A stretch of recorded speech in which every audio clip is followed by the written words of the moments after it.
Is your dream to own a Porsche? I did, and owning one has led me on a journey that has let me talk to over 1,000 Porsche owners. But my ownership experience hasn't been all rainbows and unicorns. Here are 20 brutal truths I wish I'd known before owning a Porsche. Lesson 1. Do you remember when you were in high school and what everyone else thought really mattered? Being popular seemed so important. But then you got out of school and realized none of that matters in the real world. But what does this have to do with Porsche ownership? There's a clique that likes to put down other Porsche owners and make them feel inadequate if they don't drive the right Porsche. The Porsche purists, or as I like to call them, a few jerks on the internet, hate Porsches not cooled by God's good air. The more liberal purists will allow a modern turbo or GT3, but that's about it. So don't listen to a Porsche purist and enjoy your ride. Lesson 2. For anyone that has ever owned a sports car, no matter how much horsepower it has, you quickly get the feeling that it could use a bit more power. I've seen a ton of newer Porsche owners ask, what upgrades can I do to add more horsepower? Usually someone says it's cheaper to sell it and buy a turbo. The thing is that for most people, suspension upgrades will improve your enjoyment more than horsepower on a back road or a tight track. Porsches are, to one degree or another, race cars for the road. They just aren't drag racers. So the best bang for the buck is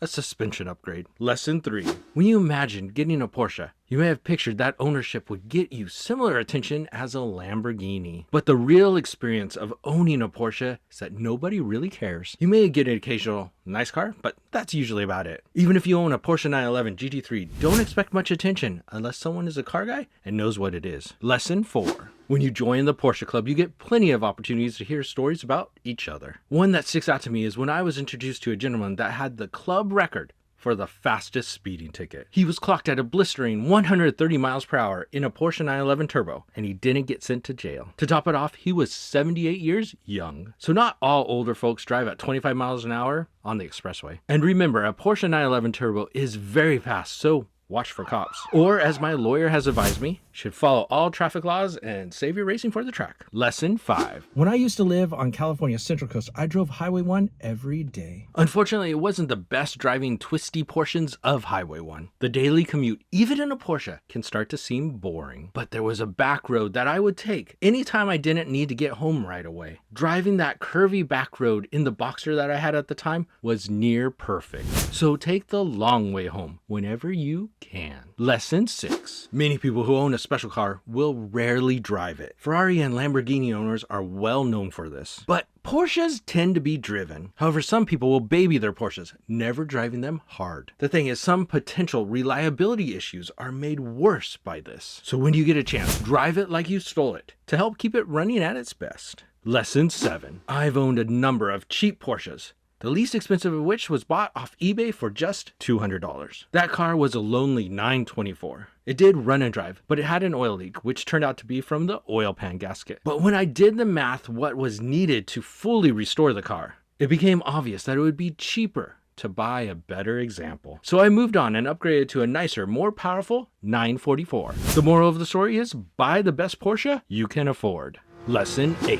When you think of Porsche owners, you probably picture someone with more money than brains. It makes sense because new Porsches are expensive and are often seen as a status symbol. The thing is, most Porsches on the road are used. Since Porsche's styling evolves, the average person can't tell a new Porsche from a 10-year-old model. So the truth is, most Porsche owners are middle class. But they always feel like a millionaire when they drive their Porsche to the dollar store. Lesson 9. Have you ever talked to a teenage boy that thinks driving a Porsche would attract the opposite sex? The reality is, once you own a Porsche, it only attracts other guys admiring the car. And even that doesn't really happen all the time. So a Porsche won't attract the opposite sex. Just buy it for the driving experience and thank me later. Lesson 10. Have you ever thought about what special Porsches you might buy if you had $1 billion?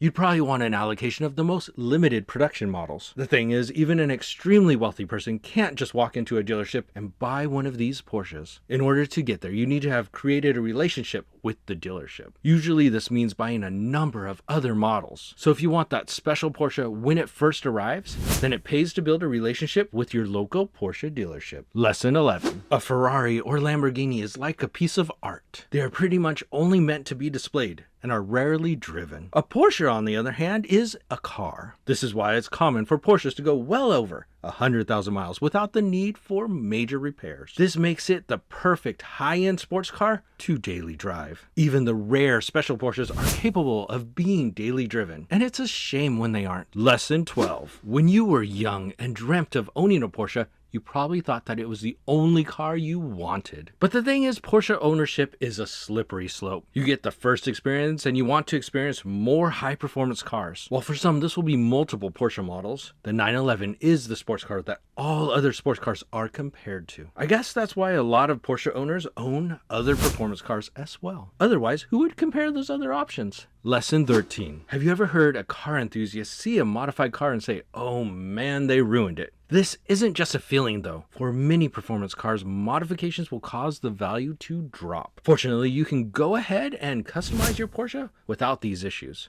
Well, unless it looks like this. Lesson 14. Before owning a Porsche, you may have your eye on a specific model. Maybe your dream is to own a 911 GT3 or a Cayman GT4, and you are waiting to get enough cash to purchase that car. This can often take a lot of time between finding the perfect example and getting the finances ready. The thing is, you can't get that time back. So don't wait for that special model to buy your first Porsche. You can always do that later. Lesson 15. I was told that an Italian mechanic once told someone, Ferraris are beautiful to look at, but if you want a real sports car, buy a Porsche. That's not saying that a Ferrari isn't a fast, incredible machine, but that a Porsche will spend less time in the shop. This means that a Porsche will be ready whenever you are. Porsches are simply very reliable cars. Lesson 16. If you ask someone dreaming of Porsche ownership what model Porsche they want, you'll usually get very specific answers. Often it is a special 911 model or perhaps something like a Boxster Spider. The thing is, usually one hoping for a particular model hasn't been able to experience it. There's a reason it's often said that you should never meet your heroes. Often that car of your dreams doesn't give you quite what you hope for, and another option would be better. So make sure to try out different Porsche models to decide which one you like. Lesson 17. When owning a Porsche, even if you're good at wrenching on a car, there are times when you need a good shop.